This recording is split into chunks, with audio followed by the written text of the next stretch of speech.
जी आ रही।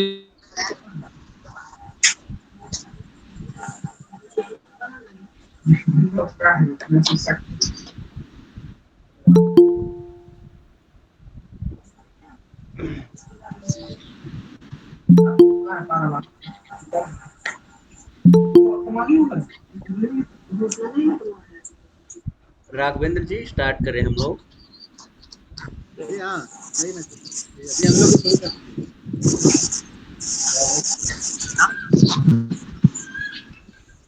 जी शुरू किया जाए।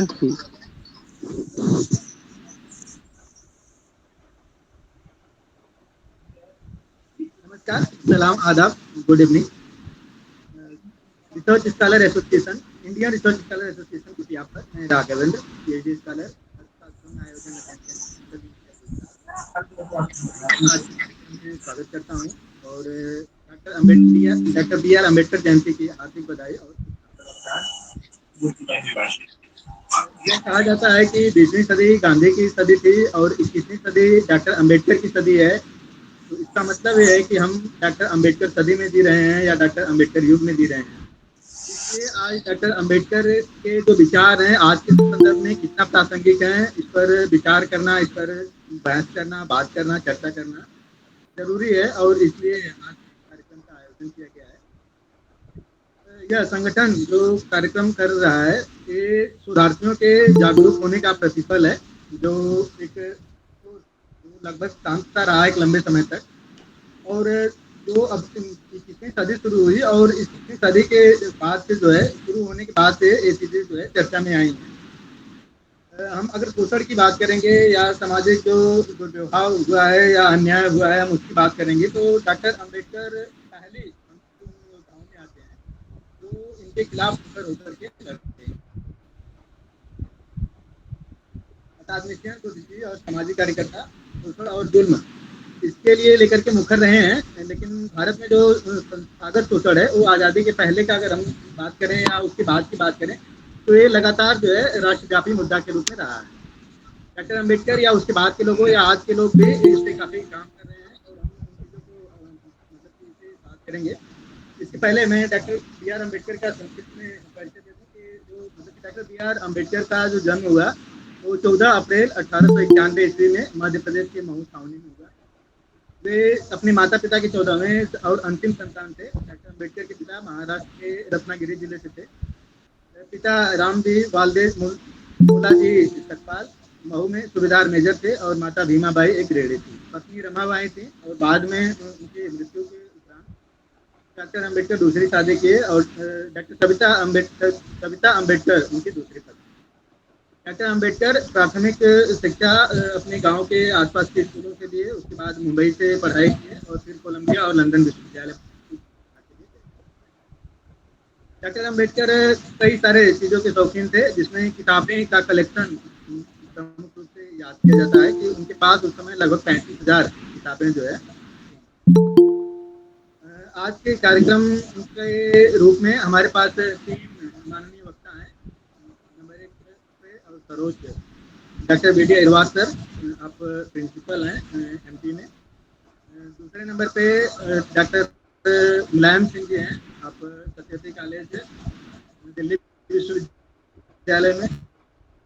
और तीसरे नंबर पे डॉक्टर सुभाष कुमार जी, आप जीडी पंत गोविंद वल्लभ पंत संस्थान इलाहाबाद। मैं डॉक्टर नैना प्रसाद को निवेदन करूंगा कि आप प्रथम वक्ता का परिचय दें। डॉक्टर नैना प्रसाद, मिस नैना प्रसाद। बहुत बहुत धन्यवाद रघुवेंद्र जी। आज 14 अप्रैल बाबा साहब की जयंती पर मैं उन्हें कोटि कोटि नमन करती हूँ और ज़्यादा विलंब न करते हुए मैं अपने प्रथम वक्ता को आमंत्रित करना चाहूँगी। Professor Bhagwan Das, principal of Rajiv Gandhi college Banda Madhya Pradesh से हैं।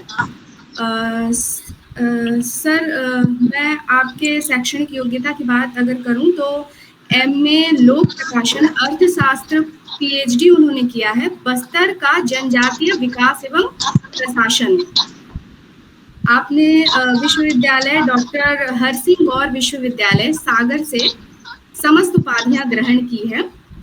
आपके अनुभव की बात की जाए तो एज अ प्रोफेसर आपको 36 साल का अनुभव रहा है और एज अ प्रिंसिपल 13 साल का अनुभव रहा है और आपके बहुत सी पत्र पत्रिकाएं भी प्रकाशित हुई हैं और सर आपकी बहुत लगभग पुस्तकें प्रकाशित भी हुई हैं। सर मैं आपका स्वागत करूंगी और आपसे अनुरोध करूंगी सर कि आप आए और अपना व्याख्यान प्रस्तुत करें। मैं थोड़ा सा रुकूंगा, एक छोटे के लिए मैं माफी चाहूंगा आप सभी से। इससे पहले मैं मिस्टर विकास कुमार जी को आमंत्रित करना था मुझे आज के सभा में। सर आवाज साफ नहीं आ रही, पता नहीं जो है कई लोगों के माइक खुले हुए हैं, कृपया उनको बंद करवा दीजिए। निवेदन करेंगे कि आप मिस्टर विकास जी सर माइक बंद कर रहे हैं।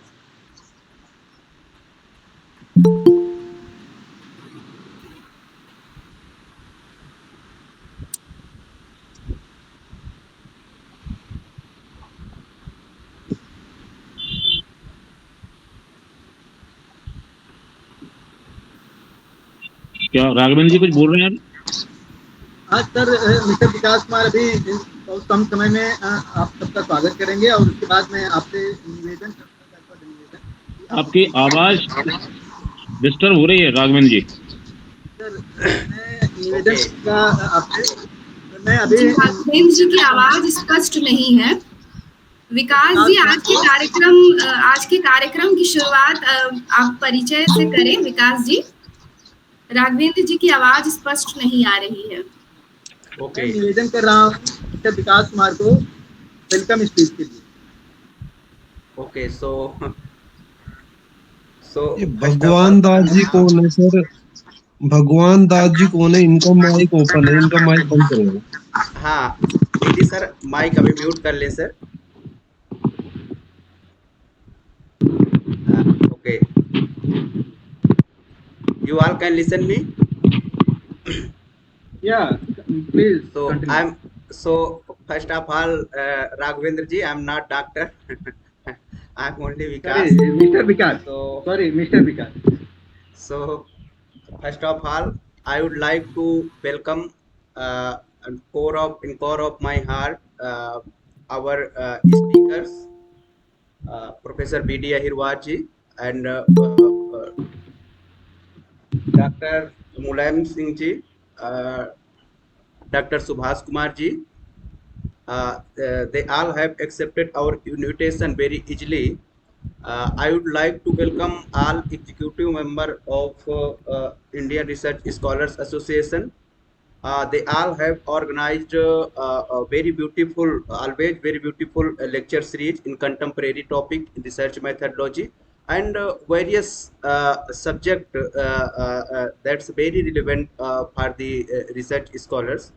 I would like to welcome all the members of this association and participants of this lecture series who have taken your valuable time and join this lecture series.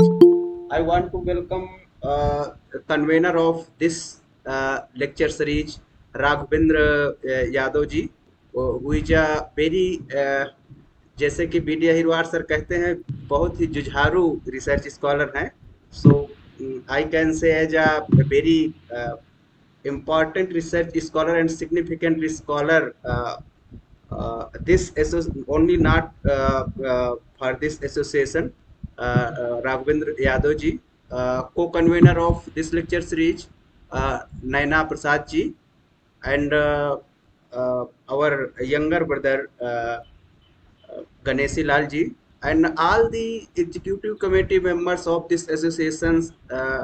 As I can see in the screen, Priyanka Malik ji, president of this association, Kriti Bas Datta ji, and जैसा कि मैं देख पा रहा हूँ different professors and academic persons.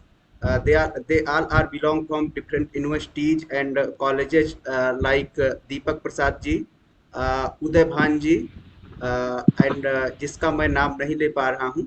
So on the behalf of this association and on the behalf of me, I welcome to all. So thank you. और जब से मुझे इन लोगों ने इस एसोसिएशन का जनरल सेक्रेटरी बना दिया है, तो मेरे वर्ड्स में इन्होंने लिमिटेशन लगा दिया है। तो मेरी कुछ सीमितताएं हैं, मुझे बिल्कुल संक्षिप्त बोलने के लिए लोग बुलाते हैं। So thank you so much, thank you. आभार मिस्टर विकास कुमार। मैं अब अपने अगले वक्ता महोदय के पास आऊँगा और मैं करबद्ध निवेदन करूँगा आदरणीय प्रोफेसर BD अहिरवार सर से कि आप अपना प्रथम वक्ता रखें। क्या आप सभी लोग मुझे सुन पा रहे हैं? जी सर, आपकी आवाज़ स्पष्ट है। जी sir. Thank you. Baba Saheb doctor Ambedkar Jayanti के उपलक्ष्य में इंडियन रिसर्च स्कॉलर एसोसिएशन के प्लेटफॉर्म पर आयोजित इस कार्यक्रम के कन्वीनर भाई डॉक्टर राघवेंद्र जी, मेरे छोटे भाई विकास कुमार जी, मैडम नैना प्रसाद, गणेशी लाल जी, आज के विद्वान वक्ता डॉक्टर मुलायम सिंह जी जो कि सत्यवती कॉलेज दिल्ली के अंत से हैं, डॉक्टर सुभाष कुमार जी जो कि Govind Vallabh Pant social institute of Allahabad से हैं, यहाँ जुड़े हुए सभी विद्वान वक्तागण,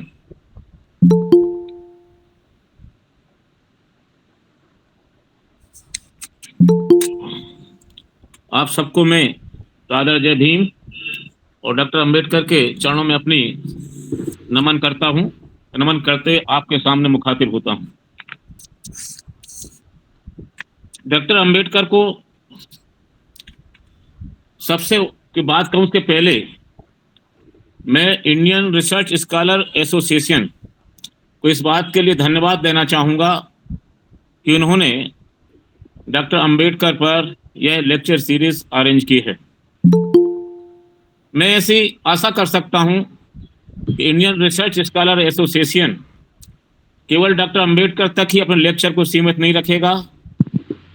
इसमें मार्टिन लूथर किंग पे भी लेक्चर होगा, नेल्सन मंडेला पर भी लेक्चर होगा, कार्ल मार्क्स पर भी लेक्चर होगा, अब्राहम लिंकन पर भी लेक्चर होगा, लेनिन स्टालिन पर भी लेक्चर होगा, माओ से तुंग पर भी लेक्चर होगा, भारत में डॉक्टर राम मनोहर लोहिया, लोकनायक बाबू जयप्रकाश नारायण, मधु लिमये, अटल बिहारी वाजपेयी, पंडित जवाहरलाल नेहरू, महात्मा गांधी, इस सब पर आप सब सोशल साइंटिस्ट शोध परख दृष्टि से अपने व्याख्यान आयोजित करेंगे। चूंकि आप सब यंग रिसर्च स्कॉलर हैं, आपका काम ही है, दायित्व भी है कि सामाजिक मुद्दों से जुड़े विषयों पर एक शोध करना, निष्पक्ष शोध करना और शोध करने के बाद जो विचार आए उनको समाज के सामने रखना विश्लेषण के पश्चात। आज के युग में जिस तरह से वैचारिक तालाबंदी का युग चल रहा है, मैं रिपीट करूंगा अपनी बात को, जिस तरह से वैचारिक तालाबंदी का युग चल रहा है उसमें हमें इस तरह के विचारों के विश्लेषण और समाज के सामने तार्किक ढंग से उनको प्रस्तुत करने की आवश्यकता है। मेरी ये बात गलत हो सकती है। मैं आज पता नहीं क्यों सुबह जब बिस्तर पे था 4 साढ़े 4 बजे रात में मैं सोच रहा था कि पूर्व का युग जब हमारे यहाँ लिटरेसी कम थी, समृद्धि भी कम थी, लेकिन मेरी ये बात है, धारणा फिर भी कह रहा हूँ गलत हो सकती है, प्रबुद्धता ज़्यादा थी। और आज के युग में जैसे जैसे लिटरेसी बढ़ी है, समृद्धि बढ़ी है, जाति की दीवारें भी शहरों में कुछ कम हुई हैं, साइकोलॉजिकली कम हुई कि नहीं हुई बात अलग है, लेकिन भौतिक रूप से शहरों में कुछ दीवारें कम हुई हैं, लेकिन वैचारिक सहिष्णुता कम हुई है, प्रबुद्धता कम हुई है। और ये बात इस कंटेक्स्ट में कह रहा हूं कि यदि आज डॉक्टर अंबेडकर होते और वो यदि मनुस्मृति जलाते, हिंदू धर्म के संबंध में भी वो जो विचार व्यक्त वो विचार व्यक्त करते, इस्लाम के संबंध में या मुसलमानों से जो विचार व्यक्त वो विचार व्यक्त करते, तो शायद है भारत का ऐसा कोई राज्य होता या ऐसा कोई जिला होता जहां डॉक्टर अंबेडकर खिलाफ मुकदमा दायर नहीं हुआ होता, शायद ऐसा कोई होता।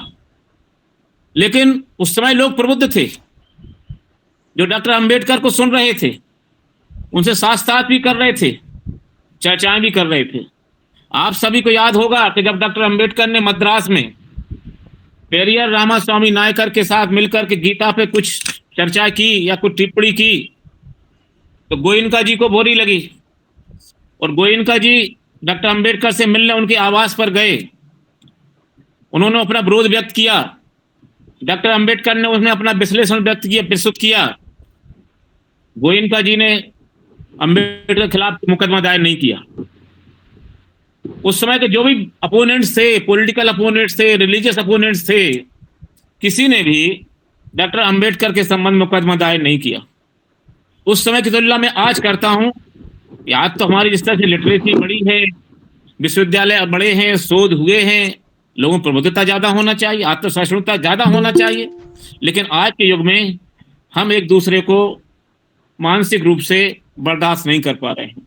दक्षिण के कई लेखक हैं, चाहे कांची लैया हो, चाहे कोई भी हो, जिन्हें अपनी जबान पर ताला लगाना पड़ा। तो ऐसी स्थिति में आप सभी यंग सोशल साइंटिस्ट हैं, वो अपनी भूमिका अदा करें। अब मैं आता हूं डॉक्टर अंबेडकर पर। मुझे कृपया संयोजक महोदय बता दें कितने मिनट बोलना है, ताकि मैं अनुशासन का पालन कर सकूं। मैं ये इसलिए कह रहा हूं कि हम पढ़ाने वाले टीचर हैं, तो कई बार हम ज़्यादा लंबी बात कह देते हैं। वैसे मैं अपनी बात 10-15 मिनट में ही पूरी करूंगा। आप लोगों को ज़्यादा मौका देना है, मुझे सुनना भी है, लेकिन फिर भी यदि 10 मिनट 15 मिनट से कम बोल रहा हूँ। सर आप अपनी ठीक से बात रखें sir. Thank you very much. और सर आग्रह है, एक अगर आप वीडियो ओपन कर लें तो रिकॉर्डिंग फिर सर ठीक आती है। मुझे चूंकि मैं टेक्निकल कुछ जानता नहीं हूँ, तो वीडियो कहाँ से ओपन होता है मुझे खुद नहीं पता। Okay sir. तो क्या मेरी आवाज तो आ रही है ना? सर आपकी आवाज स्पष्ट है, आप आगे रखिए। अच्छा, अब वीडियो कहाँ से ओपन होता है मुझे एक मिनट। मोर रिपोर्ट है इसमें, रिपोर्ट प्रॉब्लम्स, कॉल मैसेज। गोल का डंबल बना होगा सर, गोल आयताकार टाइप का एक डंबल बना होगा, उस पर क्लिक करने से ओपन होगा। अच्छा, आयताकार का ये क्या हो रहा है क्या? हेलो, अभी नहीं हुआ सर, अभी नहीं हुआ। अब हुआ क्या? अब हुआ? हेलो, नहीं हुआ? नहीं हुआ सर, ठीक है, बिना वीडियो के भी हम लोग आगे कंटिन्यू कर सकते हैं। ये तो मेरी फोटो मेरी को दिख रही है, तो मैं ओके सॉरी। हाँ, मैं कुछ गड़बड़ तो नहीं कर गया? आप अपना माइक बंद कर लें प्लीज। आपसे निवेदन है, आप अपना माइक बंद कर लें। तो मैं ये कह रहा था, सॉरी मैं वीडियो ओपन नहीं कर पा रहा हूँ, मुझे कुछ आता नहीं है इस बारे में। तो और मेरे यहाँ कोई है भी नहीं असिस्टेंट को जो मेरी मदद कर सके। सर, जो रेड का बटन है जहाँ से फोन कट करता है, उसके जस्ट बगल में एक कैमरा बना होगा और क्रॉस हुआ होगा, उसको बस कर दीजिए, टिक कर दीजिए। यस यस यस, इसमें लिखा है अलाउ दिस टाइम, यही है ना? हाँ, अलाउ परमिशन मांग रहा होगा। हो गया क्या? Yes sir, yes sir, yes sir. अरे वाह, थैंक यू, आपने मुझे थोड़ा सिखा दिया, बहुत बहुत धन्यवाद। तो मैं आपसे अर्ज ये कर रहा था कि हम डॉक्टर अंबेडकर पर विचार करें। उनके विचारों को जानने के पहले हमें उस सामाजिक, आर्थिक, राजनीतिक पृष्ठभूमि को जानना आवश्यक है जिन्होंने उनके विचारों को में योगदान दिया। संक्षिप्त में बात कहूंगा। पहली बात यह है कि डॉक्टर अंबेडकर जब पढ़ते थे स्कूल लाइफ में, उनके पिताजी की सैनिक सेवा 25 साल की कंप्लीट हो गई, नौकरी उनकी समाप्त हो गई, रिटायर हो गई। पेंशन मात्र 50 रुपए मिलती थी, उससे उनके परिवार का खर्च निकलना संभव नहीं था। परिणाम यह हुआ कि सतारा में उनको पीडब्ल्यूडी में नौकरी लग गई स्टोर कीपर की, और वो दापोली सतारा आ गए। वहां से उनके ट्रांसफर गोरेगांव हो गया। और गर्मियों की छुट्टी होती है बच्चों की अक्सर हमारे यहाँ पर, तो डॉक्टर अंबेडकर की भी छुट्टी थी, तो वो अपने भाई बहनों के साथ अपने पिता से मिलने के लिए गोरेगांव रवाना होते हैं। मसूर स्टेशन है, वहां पर वो उतरते हैं उनको ऐसी आशा थी कि पिताजी ने हमें लेने किसी को भेजा होगा, लेकिन डॉक्टर अंबेडकर पाते हैं कि वहां पर उनको कोई नहीं मिलता स्टेशन पर। बालाराम राव, उनके जो भाई थे, वो और डॉक्टर अंबेडकर और उनकी बहन, तीनों लोग पूरे दिन स्टेशन पर रुकते हैं। पूरे गांव से कोई उन्हें लेने नहीं आता। शाम हो जाती है, बैलगाड़ी किराए पर करते हैं, कोई गाड़ी मुश्किल से गाड़ी मिलती है और वो इस शर्त पर वो गाड़ी मिलती है कि गाड़ी वो स्वयं चलाएंगे और दूना किराया देंगे। जो गाड़ीवान वो दुगना किराए के लिए तैयार होता है और शर्त ये भी कि आप स्वयं गाड़ी को, बैलगाड़ी को स्वयं चलाएंगे, मतलब हाँकेंगे बैलों के लिए। शर्त मंजूर हो जाती है। दोनों भाई और बहन उस पर बैठते हैं, गोरेगांव को रवाना होते हैं। जो गाड़ीवान था वो पीछे पीछे जाता है। बातचीत होती रहती है। गोरेगांव के पहले ही कुछ पर्चा ऐसा हुआ, गाड़ीवान को पता चलता है ये जो बैठे बालक हैं, बालिका है, इनका संबंध महार जाति से है। उसकी गाड़ी अपवित्र हो जाती है। वो गाड़ी को ऐसे पकड़ के ऐसा पीछे खींच कर देता है। दोनों भाई बहन गिर जाते हैं। डॉक्टर अंबेडकर को चोट आ जाती है, दूसरे भाई को भी चोट आ जाती है। तो एक इंसान के बैठने से गाड़ी वाहन की जो गाड़ी है वो अपवित्र हो गई। उसने जो पैसे दिए वो तो बहुत अच्छे से उसने रख लिए, वो पैसे अपवित्र नहीं थे, जबकि पैसे भी छुए हुए थे, लेकिन गाड़ी जो है अपवित्र हो गई और डॉक्टर अंबेडकर और उनके भाई वहां पर गिर जाते। नंबर 2, सबको मालूम है कि डॉक्टर अंबेडकर ने, अपने पिता ने उनको मैट्रिक तो पास करा दिया और वो फर्स्ट डिवीजन में आए, और उस समय फर्स्ट डिवीजन आना बहुत बड़ी बात थी। केलोस्कर महोदय जो उनके परिचय थे, टीचर थे, वो उनको सियाजी गायकवाड़ साहब के यहाँ ले जाते हैं। गायकवाड़ साहब ने घोषणा की थी अपने समाज सुधार के अंतर्गत अपनी रियासत में कि कोई जो अनटचेबल स्टूडेंट होंगे, यदि वो पढ़ेंगे तो उनके लिए वो कुछ सहायता देंगे। तो केलोस्कर साहब अंबेडकर को लेके जाते हैं और महाराजा को उनकी घोषणा की याद दिलाते हैं। महाराजा सियाजी गायकवाड़ उन्हें 25 रुपए मासिक छात्रवृत्ति स्वीकृत कर देते।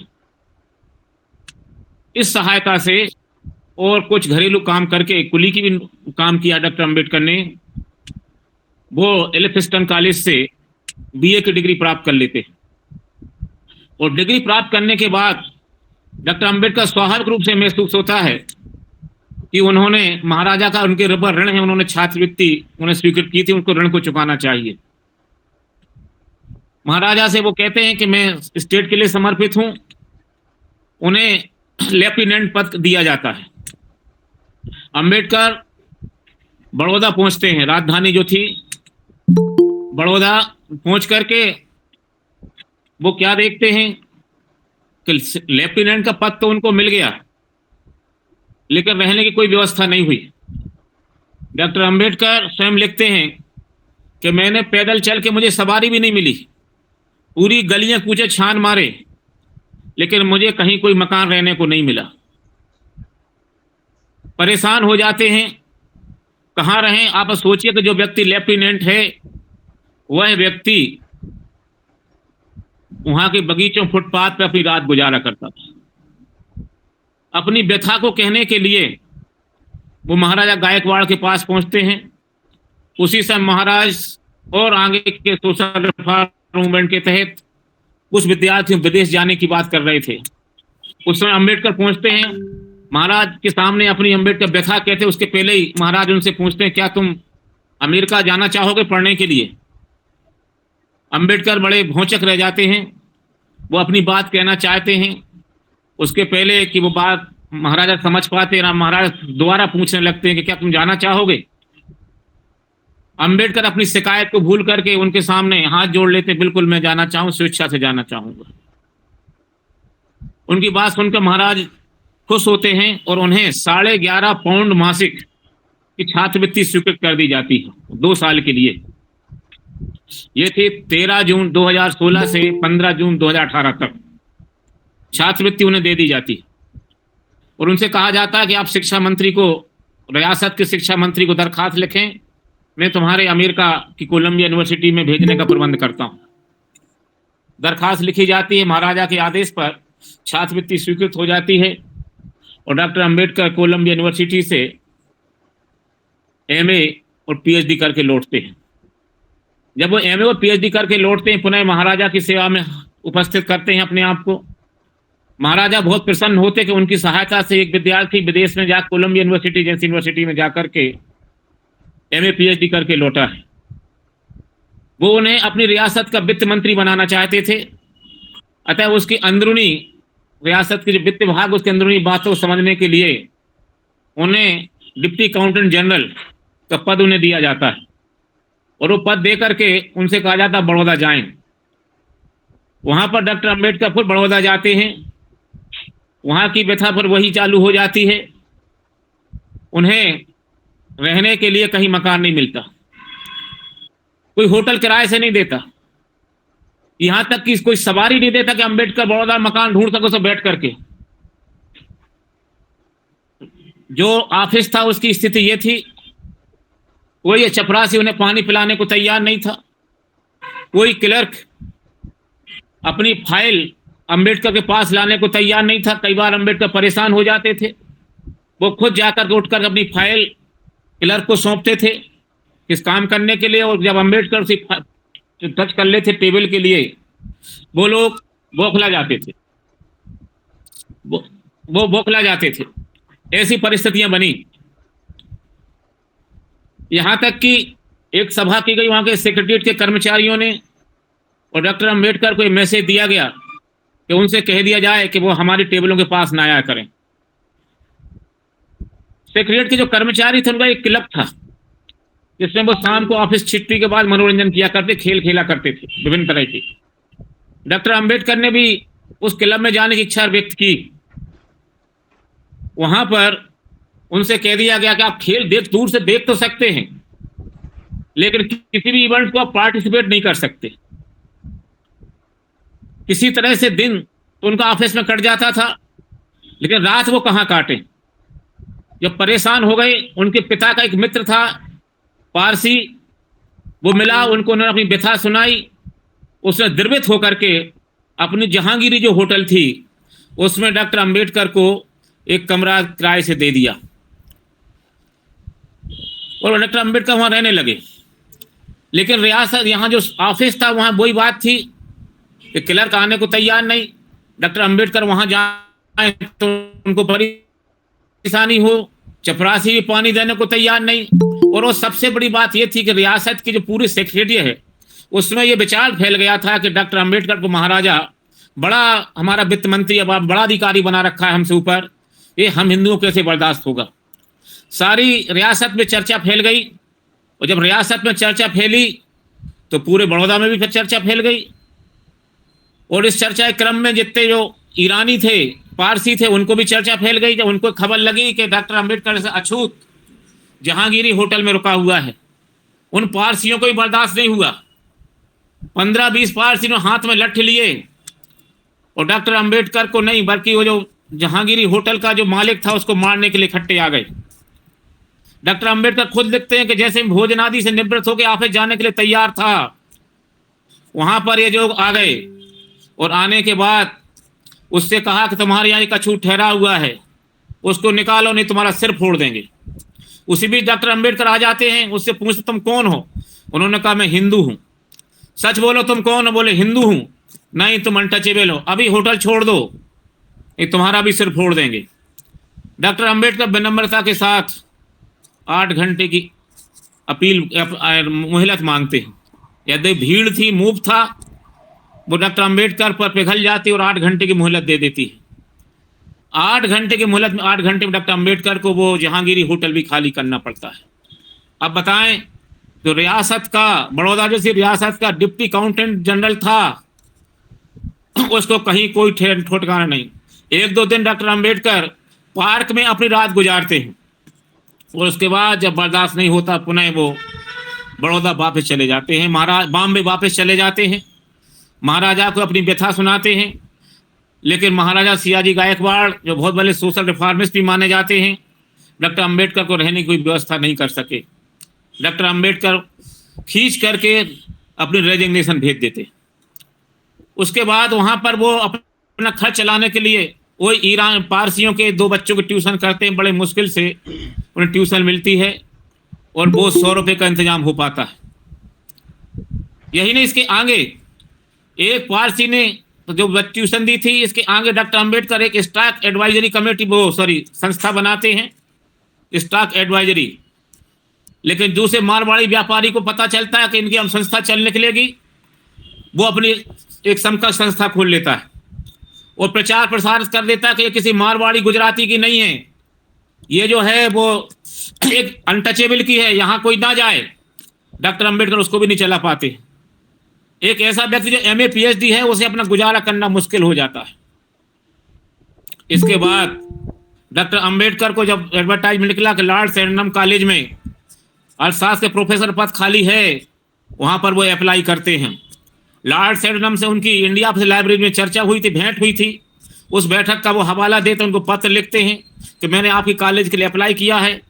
तो डॉक्टर अंबेडकर को वहाँ 450 रुपये मासिक नौकरी मिल जाती है। तो आर्थिक रूप से तो डॉक्टर अंबेडकर निश्चिंत हो जाते हैं। लेकिन कॉलेज में भी देखिए 105 साल पहले क्या हुआ।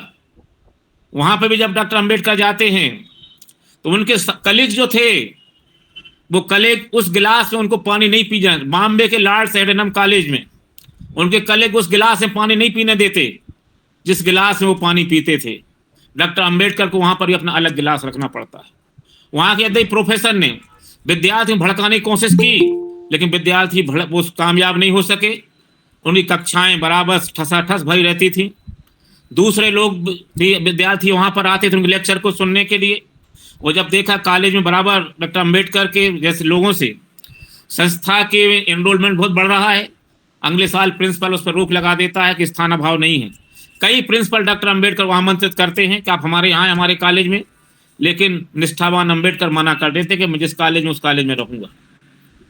तो यहाँ आर्थिक दरिद्रता तो दूर होती है, लेकिन उनका सामाजिक छुआछूत कॉलेज में भी जारी रहता है। सामाजिक छुआछूत डिप्टी अकाउंटेंट जनरल पे भी जारी रहता है। सामाजिक छुआछूत वहां पर भी जारी रहता है जब वो वहां पर लेफ्टिनेंट बन के गए थे। तो हमें इन विचारों को भी समझना होगा कि आखिर डॉक्टर अंबेडकर के विचारों की पृष्ठभूमि क्या थी। अब आते हैं हम डॉक्टर अंबेडकर के विचारों पर। डॉक्टर अंबेडकर के विचार आप सभी विद्वान साथी आपने सब पढ़ा होगा कि एक नहीं बहुत सारे विचार उनके हैं और उनको एक घंटे में समेटना मुश्किल होता है।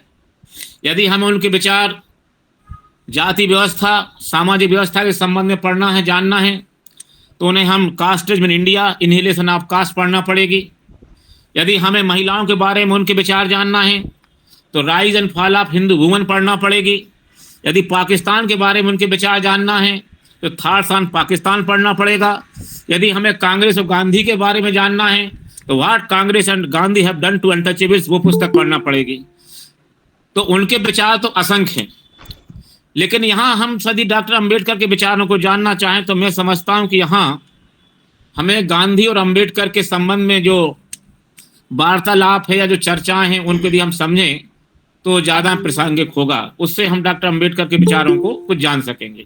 हो सकता है मैं अपने इसमें कम हूँ, मेरी कमी हो इस बात में। जब हम डॉक्टर अंबेडकर के विचारों को जानना था तो जो उनका गांधी के साथ वार्तालाप होता है उसमें उनके कुछ विचार प्रकट होते हैं।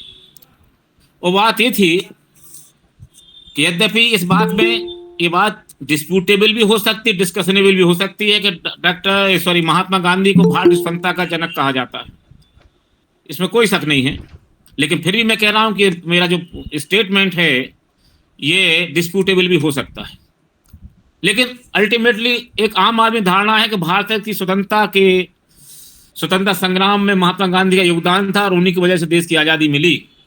उस समय हम क्रांतिकारियों को और नेताजी सुभाष चंद्र को या भगत सिंह को, चंद्रशेखर को भुला देते और कई और तथ्यों को हम भुला देते। तो महात्मा गांधी भारतीय स्वतंत्रता संग्राम के अप्रतिम योद्धा थे। दूसरी ओर हम ये भी कहें कि सामाजिक आंदोलन में उनकी बहुत रुचि थी। शुद्ध हृदय से उन्होंने सामाजिक आंदोलन को संचालित किया है। यहाँ डॉक्टर अंबेडकर भी एक सोशल मूवमेंट चलाते थे तो दोनों अपने अपने क्षेत्र के सामाजिक आंदोलन करता थे, लेकिन दोनों की दृष्टि अलग अलग थी सामाजिक मुद्दों को लेकर के। और यहां हम ये पाते हैं, और ये भी मैं कह दूं कि दोनों मास मोबिलाइजर थे, क्योंकि जहां महात्मा गांधी भारतीय राजनीति में पैर जमाने के पहले दक्षिण अफ्रीका में सत्याग्रह कर चुके थे, यहां पर भी कई आंदोलन कर चुके थे, बिहार चंपारण वगैरह में। वहीं डॉक्टर अंबेडकर भी सार्वजनिक जीवन में पैर रखने के पहले महाजल सत्याग्रह कर चुके थे, नासिक के काराराम मंदिर में सत्याग्रह आंदोलन चला चुके थे। और जब महात्मा गांधी भारतीय राजनीति में पैर रख रहे थे तो मई 1916 में डॉक्टर अंबेडकर कोलंबिया यूनिवर्सिटी में कास्ट इन इंडिया पर अपना एक शोध पत्र पढ़ रहे होते थे। तो ये भी हमें ध्यान रखना होगा। दोनों तुलना में इसलिए कर रहा हूं कि दोनों अपने अपने क्षेत्र के अलग अलग थे, लेकिन इनके विचार किस तरह से एक दूसरे के विरोध में होते हैं, एक दूसरे से भिन्न होते हैं। उनको यदि हम जान लें तो महात्मा अंबेडकर के विचार हमारे सामने कुछ विचार प्रकट हो जाएंगे। तो सबसे पहली बात तो यह है कि जब हम महात्मा गांधी की बात करें तो ये बात मैं कह चुका हूं कि ये महाजल सत्याग्रह 1927 में जो डॉक्टर अंबेडकर ने 2 बार मार्च और दिसंबर में किया था, और 23 दिसंबर 1927 को बाबा साहब डॉक्टर अंबेडकर ने मनुस्मृति की होली भी जलाई थी। और मनुस्मृति की होली जलाने वाले बाबा साहब अंबेडकर अकेले नहीं थे। ये भी आप सब सोशल साइंटिस्ट को पता होगा कि उसमें कुछ ब्राह्मण भी शामिल थे, उसमें चिटनिस नाम के ब्राह्मण भी थे, नियोगी ब्राह्मण भी थे जो उनके मित्र थे, वो भी मनुस्मृति की होली जलाने के आंदोलन में साथ दे रहे थे। और वहीं पर डॉक्टर अंबेडकर को घोषणा क्यों करना पड़ी? उनकी प्रसिद्ध घोषणा है कि हिंदू धर्म पैदा हुआ मैं, ये तो मेरे बस की बात नहीं थी, लेकिन हिंदू धर्म में ना जीऊं, हिंदू धर्म में ना मरूं, ये मेरे बस की बात है। ये 1927 में घोषणा करना पड़ती है। 1930 में जाकर के डॉक्टर अंबेडकर नासिक के काराराम मंदिर में सत्याग्रह चलाते कि हमें मंदिर में प्रवेश दिया जाए, हमें रथ खींचने दिया जाए। 2 माह तक वो सत्याग्रह चलता है। अंतोगत्वा जो जिन महान लोगों ने, जो लोग अनटचेबल थे, उनने रथ को छूना चाहा, रथ को लेकर भाग जाते और उन पर हंटर हलते हैं, लेकिन सत्याग्रह था। और इससे डॉक्टर अंबेडकर ने आंखें खोली कि हिंदू धर्म में तुम्हारे लिए कितनी जगह है, इसका अंदाज तुम लगा सकते हैं दलित। इन्हीं विचारों को लेकर के डॉक्टर अंबेडकर 1930 में जो प्रथम गोलमेज सम्मेलन आयोजित हुआ था, उस गोलमेज सम्मेलन में उपस्थित होते हैं। और आप सबको सोशल साइंटिस्ट को पता होगा तो 1930 में जो प्रथम गोलमेज सम्मेलन हुआ, उसमें भारत की जो बहुत बड़ा राजनीतिक दल था उस समय, जो एक आंदोलन था इंडियन नेशनल कांग्रेस, ना तो वो उपस्थित थी, ना महात्मा गांधी उसमें उपस्थित थे। वहां पर जो डॉक्टर अंबेडकर का भाषण होता है वो विचार करने योग्य है। उस समय जो उन्होंने दिया, उन्होंने कहा, मैं जिस अछूत वर्ग का प्रतिनिधित्व करने यहाँ आया हूं उसकी संख्या भारत की कुल जनसंख्या का 5वां भाग है, अर्थात इंग्लैंड और फ्रांस की जनसंख्या के बराबर। लेकिन उनकी स्थिति भारत में गुलामों से बदतर है। इवन एक गुलाम और हम में अंतर यह है, जो गुलामों को उनके मालिक छू सकते थे, लेकिन हमें हिंदू छू नहीं सकते। ब्रिटिश साम्राज्य के पहले जो हमारी स्थिति थी और आज जो हमारी स्थिति में बहुत विशेष परिवर्तन नहीं आया। ब्रिटिश साम्राज्य के आने के पहले भी हम अस्पृश्य थे, अस्पृश्यता के नाले में हम डब कर रहे थे और अस्पृश्यता के नाले में हम आज भी हैं। क्या ब्रिटिश सरकार ने हमें अस्पृश्यता से मुक्ति दिलाई? ब्रिटिश सरकार के आने, ब्रिटिश साम्राज्य के आने के पहले हम मंदिर प्रवेश नहीं कर सकते थे। क्या ब्रिटिश सरकार ने मंदिर प्रवेश दिलाया? हम ब्रिटिश साम्राज्य के आने के पहले स्कूल नहीं जा सकते थे, आज भी हम नहीं जा सकते। क्या यह अधिकार हमको मिला? ब्रिटिश साम्राज्य के आने के पहले हम सार्वजनिक स्थानों का प्रयोग नहीं कर सकते थे, आज भी हम सार्वजनिक स्थानों का प्रयोग नहीं कर सकते। क्या अधिकार हमें दिलाया? तो ऐसी सरकार से हमारा क्या भला होने जा रहा है? हम भी मौजूदा सरकार के स्थान पर एक सरकार, ऐसी सरकार चाहते हैं जो जनता के लिए, जनता द्वारा संचालित हो, परंतु उसमें हमारी भागीदारी आवश्यक है। इसलिए यदि कोई वर्ग ये कहता है कि वो नहीं दलितों का प्रतिनिधित्व करता है और उसको बात करने का अधिकार है, तो वो मुगालते में है। कोई वर्ग हमारी ओर से प्रतिनिधित्व नहीं कर सकता। मैं अछूतों प्रतिनिधि हूं और अछूतों की बात मैं करूंगा। डॉक्टर अंबेडकर पहले व्यक्ति थे 1930 में, मेरे रिसर्च सोशल साइंटिस्ट, जहां डॉक्टर अंबेडकर ने भारत की जाति समस्या को इंटरनेशनलाइज किया था, पूरे दुनिया में बताया था कि भारत में दलितों की स्थिति क्या है, गुलामों से ही बदतर है, सार्वजनिक स्थान में चलने का भी उनको अधिकार नहीं, स्कूल का भी अधिकार नहीं है, पानी पीने का भी अधिकार नहीं है उनको, सार्वजनिक कुओं से और तालाबों से, कुत्ते बिल्ली वहां पर पानी ले सकते हैं लेकिन अछूत वहां का पानी नहीं ले सकते, यह स्थिति थी। तो जब ये विचार वहां के अखबारों में प्रखरता छपते और इंडिया में छप के आते हैं तो महात्मा गांधी जैसे लोग और भी कई लोग तिल मिला जाते हैं, और तिल मिलाने के बाद महात्मा गांधी अपनी ख्वाहिश प्रकट करते हैं डॉक्टर अंबेडकर से मिलने की। तो 14 अगस्त 1931 को डॉक्टर अंबेडकर महात्मा गांधी से जो मालाबार हिल्स का मणि भवन है वहां पर उनकी मुलाकात होती है। जब डॉक्टर अंबेडकर वहां पर जाते हैं तो ये महात्मा गांधी कुछ लोगों से चर्चा कर रहे होते और अपने बकरे से खेल रहे होते। डॉक्टर अंबेडकर वहां बैठे रहते हैं, महादेव भाई देसाई उनको याद दिलाते हैं, बापू बहुत देर से अंबेडकर बैठे हैं, वो आपसे मिलने आए हैं। कौन अंबेडकर? मैं तो नहीं जानता। तब वहां पर महादेव भाई देसाई याद दिला, अरे आप ही ने तो उनको चिट्ठी देके बुलवाया है आपसे मिलने के लिए। उसके बाद उनको इग्नोर किया जाता है और वहां पर फिर डॉक्टर अंबेडकर कहते I don't have time, I take your leave. तब महात्मा गांधी का माथा खनकता और वो तत्काल चर्चा करने के लिए मुखातिब होते। वहां पर महात्मा गांधी कहते हैं डॉक्टर अंबेडकर आपने जो प्रथम गोलमेज में भाषण दिया है उससे मैं आपको अपना देशभक्त मानता हूं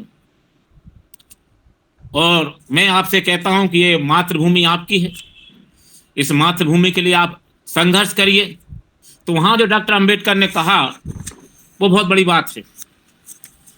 डॉक्टर अंबेडकर वहां कहते हैं, पहली बात तो महात्मा गांधी वहां ये कहते हैं कि देखिए I am thinking about the problems of untouchables since my school days and I had made it as a platform of the Congress. The Congress have collected 20 lakhs rupees in untouchable fund and given for the upliftment of the untouchables। वहां doctor Ambedkar कहते हैं कि नहीं mister Gandhi, जो आपने राशि दी है, मैं एक्चुअल कोट कर रहा हूं उनके स्टेटमेंट को, सॉरी, हाँ, वहां वो अंबेडकर कहते हैं money had wasted since it had provided no practical solution for the upliftment of untouchables। ये डॉक्टर अंबेडकर का भाषण होता है। जब महात्मा गांधी उनसे कहते हैं कि मातृभूमि आपकी, आप कैसे लड़िए, ये अंडरलाइन करने योग्य है। डॉक्टर अंबेडकर कहते I have no homeland, I have no homeland, where is my homeland mister Gandhi, I have no self respect for untouchables, how I can treat this land as my homeland, where we are treated worse than cats and dogs, we are not allowed to take the water from the well, we are not allowed to move on the road, we are not allowed to enter in the school, where is my homeland। तो वहां पर जब बात होती तो महात्मा गांधी सारी discussion के बाद कहते हैं Mr. Dr. Ambedkar, I am against this political separation of untouchables from Hindus. That will be the political suicidal। और जब ये कहते हैं that will be the political suicidal तो अम्बेडकर जान जाते हैं और कहते हैं कि आपकी स्पष्ट स्वीकारोक्ति के लिए मैं धन्यवाद देता हूं, और वहां से डॉक्टर अम्बेडकर चल देते हैं। यहाँ पर दोनों महापुरुषों के बीच में मतभेद चालू हो जाते हैं। तो सेकेंड राउंड टेबल कॉन्फ्रेंस होती है, वहां पर वही चर्चा होती है, वहां पर भी दोनों बनने का झोंक होती है, वो अलग बात है। जो फेडरल कमेटी बनी थी उसमें दोनों के विचारों को शामिल किया जाता है। तो अब हमें ये समझना होगा कि आखिर डॉक्टर अंबेडकर के गांधी से किन विचारों भिन्न और क्यों, वजह क्या थी। तो मैं एक दो मुद्दे यहाँ करता हूं, करके अपनी बात खत्म करूंगा। पहली बात तो यह है केवल सामाजिक मुद्दों पर ही डॉक्टर अंबेडकर के महात्मा गांधी से मतभेद नहीं थे, बल्कि कई मुद्दों पे थे। पहला तो रिलीजन है। महात्मा गांधी साफ शब्दों में कहते थे कि राजनीति, धर्म को राजनीति से अलग नहीं रखा जा सकता। बिना धर्म के राजनीति एक मृत्यु जाल है जो आत्मा को मारेगी, और इसलिए धर्म और राजनीति दोनों एक रहेंगे। और डॉक्टर अंबेडकर धर्म को राजनीति अलग रखने के पक्षधर थे, और इस बात की पुष्टि जब उन्होंने संविधान सभा में संविधान समर्पित किया, उनको उस भाषण से होती है। डॉक्टर अंबेडकर वहाँ कहते हैं कि जितनी वीर पूजा, जितनी भक्त पूजा और जितना अंधविश्वास इस देश में है, वो शायद ही किसी अन्य देश में हो। धर्म में वीर पूजा, भक्ति पूजा उन्नति का मार्ग हो सकता है, आगे ले जाने वाला मार्ग हो सकता है, लेकिन राजनीति और सार्वजनिक जीवन में वीर पूजा, भक्ति पूजा अधोगति को ले जाने वाला अधिनायकवाद सिद्ध हो सकता है, होगा। तो स्पष्ट है कि डॉक्टर अंबेडकर राजनीति में धर्म को रखे जाने के पक्षधर बिल्कुल नहीं थे, जबकि इसके विपरीत महात्मा गांधी धर्म राजनीति का मिश्रण चाहते थे। और खिलाफत आंदोलन उसका सबसे बड़ा उदाहरण आपके सामने है।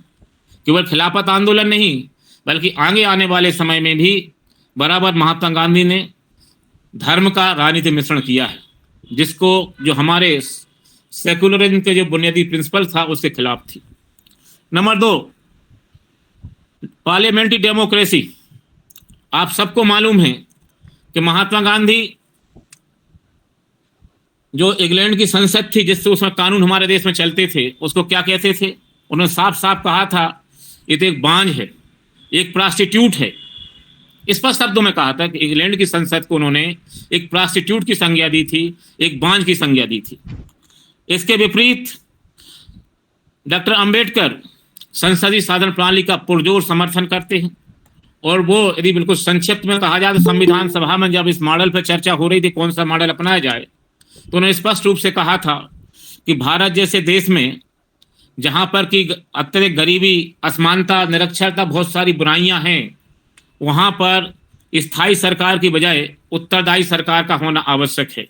और उत्तरदायी सरकार संसदीय शासन प्रणाली हो सकती है, जहाँ पर सरकार की जिम्मेवारी का निर्धारण आवधिक तो होगा ही 5 साल में, लेकिन साथ ही साथ दैनिक भी होगा। अर्थात सरकार अपने कार्यों के लिए, जन कल्याण के कार्यों के लिए पार्लियामेंट के प्रति जिम्मेवार भी रहेगी। तो यहाँ डॉक्टर अंबेडकर जो पार्लियामेंट्री डेमोक्रेसी है उसके प्रति न केवल आस्था व्यक्त करते हैं, बल्कि उसके एडवोकेट भी करते हैं, एडवोकेसी। वहीं दूसरी ओर महात्मा गांधी पार्लियामेंट डेमोक्रेसी को नहीं मानते। तो फिर क्या मानते महात्मा गांधी? महात्मा गांधी रामराज की बात करते हैं, ग्राम स्वराज है रामराज। और ग्राम स्वराज क्या होगा? ग्राम स्वराज वह होगा जहां पर वर्ण व्यवस्था हो, जहां पर अछूतपन ना हो, लेकिन वहां पर जाति व्यवस्था हो, जहां पर सारे व्यक्ति महात्मा गांधी के अनुसार। मैं थोड़ा सा निवेदन करूंगा कि अगर आप अपनी बात को कंक्लूड करेंगे तो बहुत अच्छा, बिल्कुल बिल्कुल अच्छी बात है।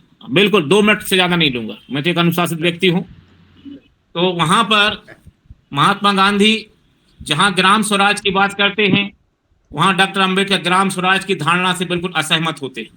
वो कहते हैं ग्राम वो हैं जहां अछूतपन, सामंतवाद, साम्राज्यवाद के कीड़े बिलबिलाते रहते हैं, और गांव वो हैं जिन्होंने साम्राज्य और जातिवाद के जहर को फैला रखा है। तो ग्राम स्वराज की धारणा से अंबेडकर सहमत नहीं होते। जहां तक अब मुख्य बात आती है, सिर्फ एक बात कि एक ही मुद्दे पर डिस्कस करूंगा कि महात्मा गांधी जाति व्यवस्था और वर्ण व्यवस्था को बनाए रखने के पक्षधर हैं, लेकिन दूसरी ओर बाबा साहब डॉक्टर अंबेडकर जातिवाद और वर्ण व्यवस्था को उन्मूलन करने के पक्षधर हैं। स्पष्ट रूप से मान्यता मानी जाए, महात्मा गांधी एक यूटोपियन विचारक थे, और वो कहते हैं साफ साफ शब्दों में कि जाति व्यवस्था तो रहेगी, क्योंकि जाति व्यवस्था ने हिंदू धर्म को असंगठित होने से बचाया है। स्पष्ट मान्यता था उनकी। तो जाति व्यवस्था में सुधार करना था किस तरह का? वो वहां अछूतपन दूर करना चाहते थे। लेकिन वहीं दूसरी ओर डॉक्टर अंबेडकर कहते थे कि जातिवाद एक वो जहर है जिसने पूरी मानवता के विनाश किया है, मानवता के विनाश के लिए उत्तरदायी है, और जातिवाद के रहते हुए हम एक सशक्त लोकतंत्र का निर्माण नहीं कर सकते।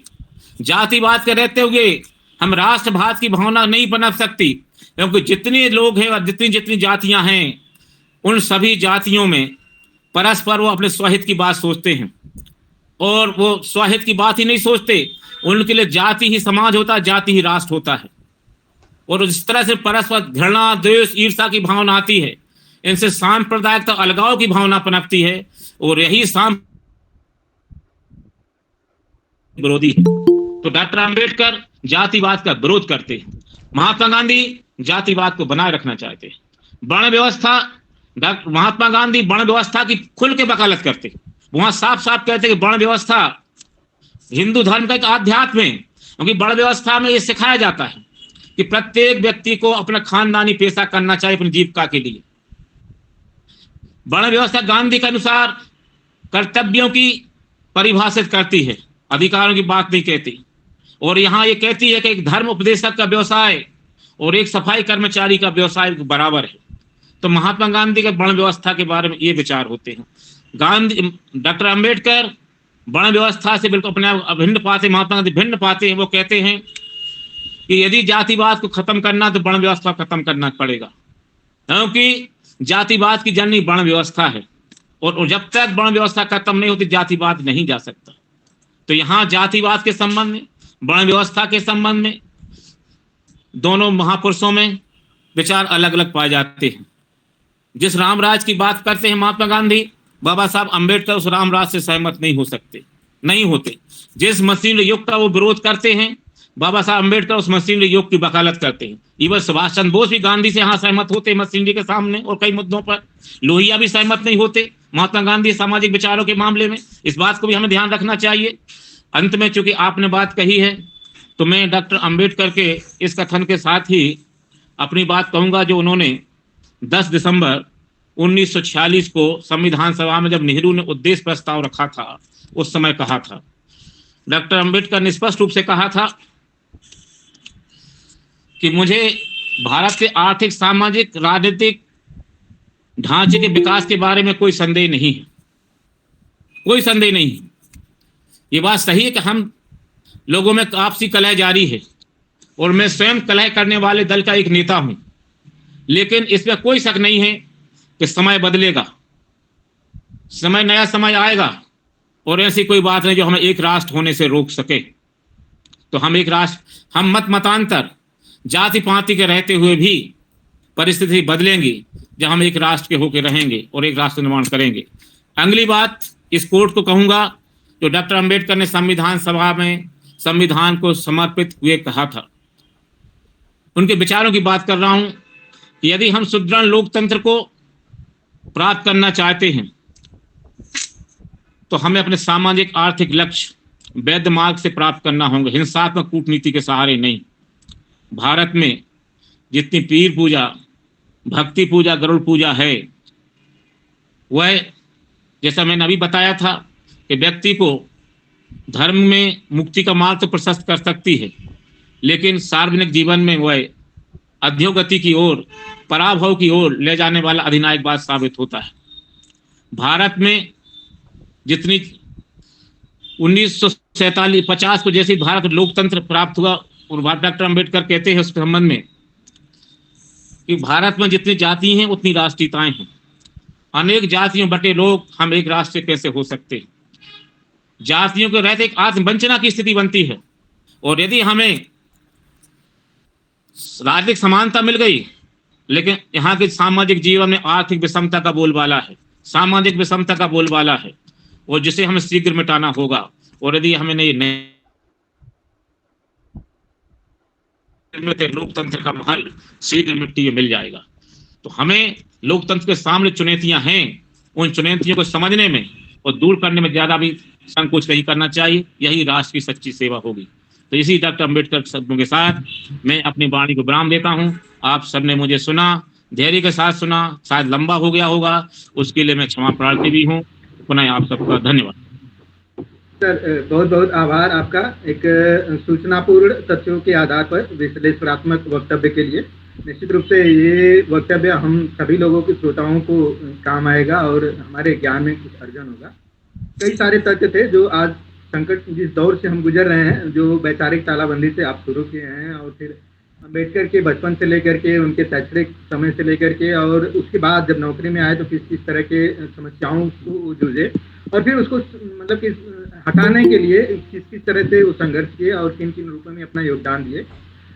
इन सब बिंदुओं पर आप एक सूचनापूर्ण तथ्यों के साथ एक विश्लेषणात्मक वक्तव्य रखे। मैं एक बार फिर से अपने तरफ से और इस संगठन की तरफ से आपका आभार व्यक्त करूंगा। मैं एक तथ्य पे अपनी बात को थोड़ा सा रखूंगा कि मनुस्मृति के बारे में जो आप कहे हैं कि अगर आज डॉक्टर अम्बेडकर होते तो निश्चित रूप से वो मनुस्मृति को जला रहे होते।